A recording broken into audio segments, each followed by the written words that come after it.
we're looking at where that technology's at. We're actually, the center of our feature is going to be a road trip that we're doing this weekend. We're going down to Detroit and Cleveland and visiting some people that are using this stuff and getting a sense of what it's all about. So who are you going to go see in Cleveland exactly? Well, actually, we're starting in Detroit. We're visiting the Michigan RepRap group, and RepRap is it's a pretty amazing machine. It's the brainchild of an engineer in Bath, England, named Adrian Bowyer, and he created a machine that can self-replicate.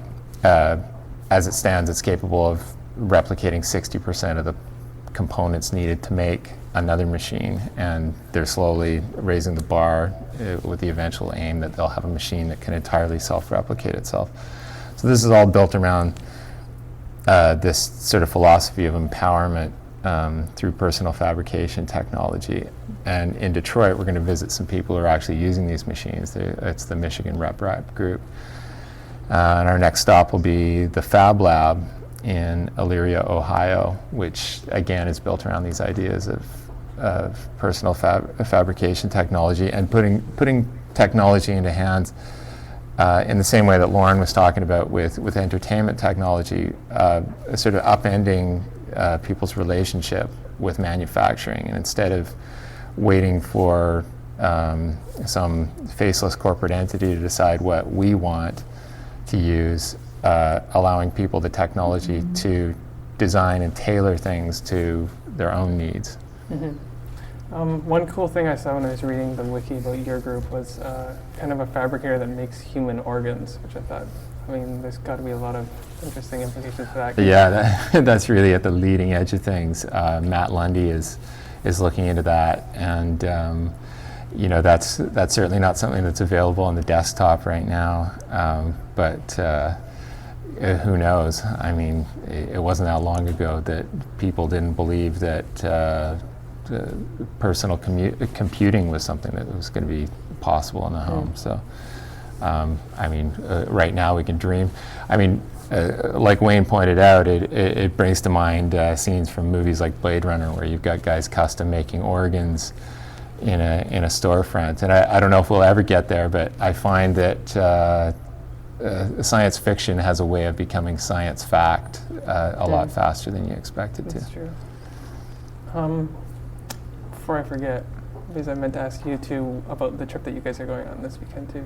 So why don't you tell us more about that? The media team, we're taking a trip to Kanzine in Toronto on Sunday, loading up the car and going. We're going to be talking to Hal Niedzwiecki, who is he wrote a book called Peep Culture recently. It was pretty cool. One of the founders of the Kanzine thing. It's a zining festival. There's going to be a comic jam going on upstairs while we're there at the Gladstone Hotel. And a comic jam is really neat media making. It's where one person starts with a comic and then passes it on to the next person, and then they continue and it goes around, and it's very collaborative, which I find is a huge part of MakerCulture. It's collaborating, sharing ideas, information, and so that'll be fun. Yeah. It's amazing how that zine culture it's an example of something where there was already a scene that was waiting for the technology to happen. Yeah. And you know, those guys were, you know, in some primitive form, were doing social networking before the technology was available. And now the technology just facilitates something that was already, like, the dam was about to burst. And yeah.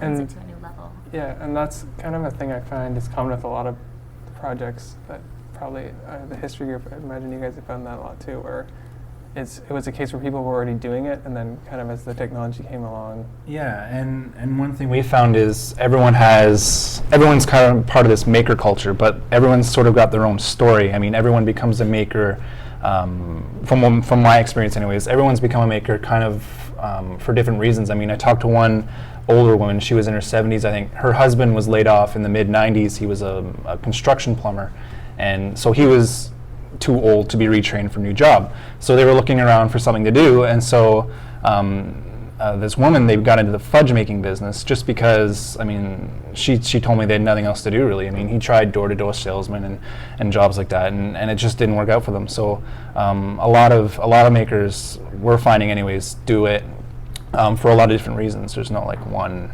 reason why they do it.